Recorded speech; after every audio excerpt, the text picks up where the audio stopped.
Did you know that long before Jack-O, lanterns and trick-or-treating, Halloween had a much deeper, more mystical origin? Let's travel back in time over 2,000 years to the ancient lands of the Celts to discover the true roots of our favorite spooky holiday. It all begins with a festival called pronounced Samhain.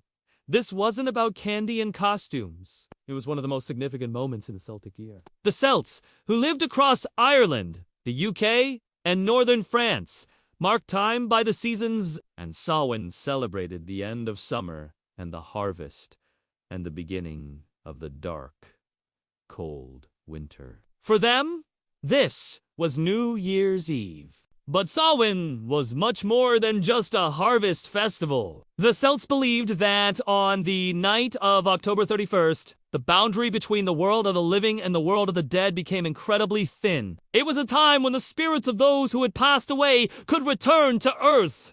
Imagine that! The veil between worlds completely blurred for one single night. This wasn't necessarily a scary thing, though. Families would set places at their dinner tables for deceased loved ones, hoping to welcome their spirits home. But they also believed that other, more mischievous or even malevolent spirits could cross over too.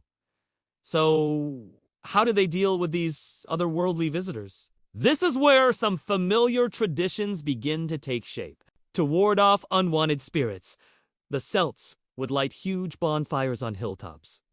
These weren't just for light and warmth. They were sacred flames, meant to purify and protect the community. People would gather around these fires, making offerings of crops and animals to their deities. And what about costumes? The Celts would wear costumes, often consisting of animal heads and skins, but not for fun. They did it to disguise themselves from the spirits. If you looked like a spirit yourself, a wandering ghost might just leave you alone. It was a clever form of supernatural camouflage. Another key figure in all of this was the Druid, the Celtic priests. They were seen as intermediaries between the people and the spirit world. During Samhain, they would use the sacred bonfires for divination, attempting to read the future for the community during the long winter ahead. The embers and smoke were their crystal ball. So, as the Celts gathered around their crackling bonfires disguised in animal skins and welcoming their ancestors while warding off other spirits, they created a tradition steeped in mysticism, respect for nature, and a profound connection to the cycle of life and death.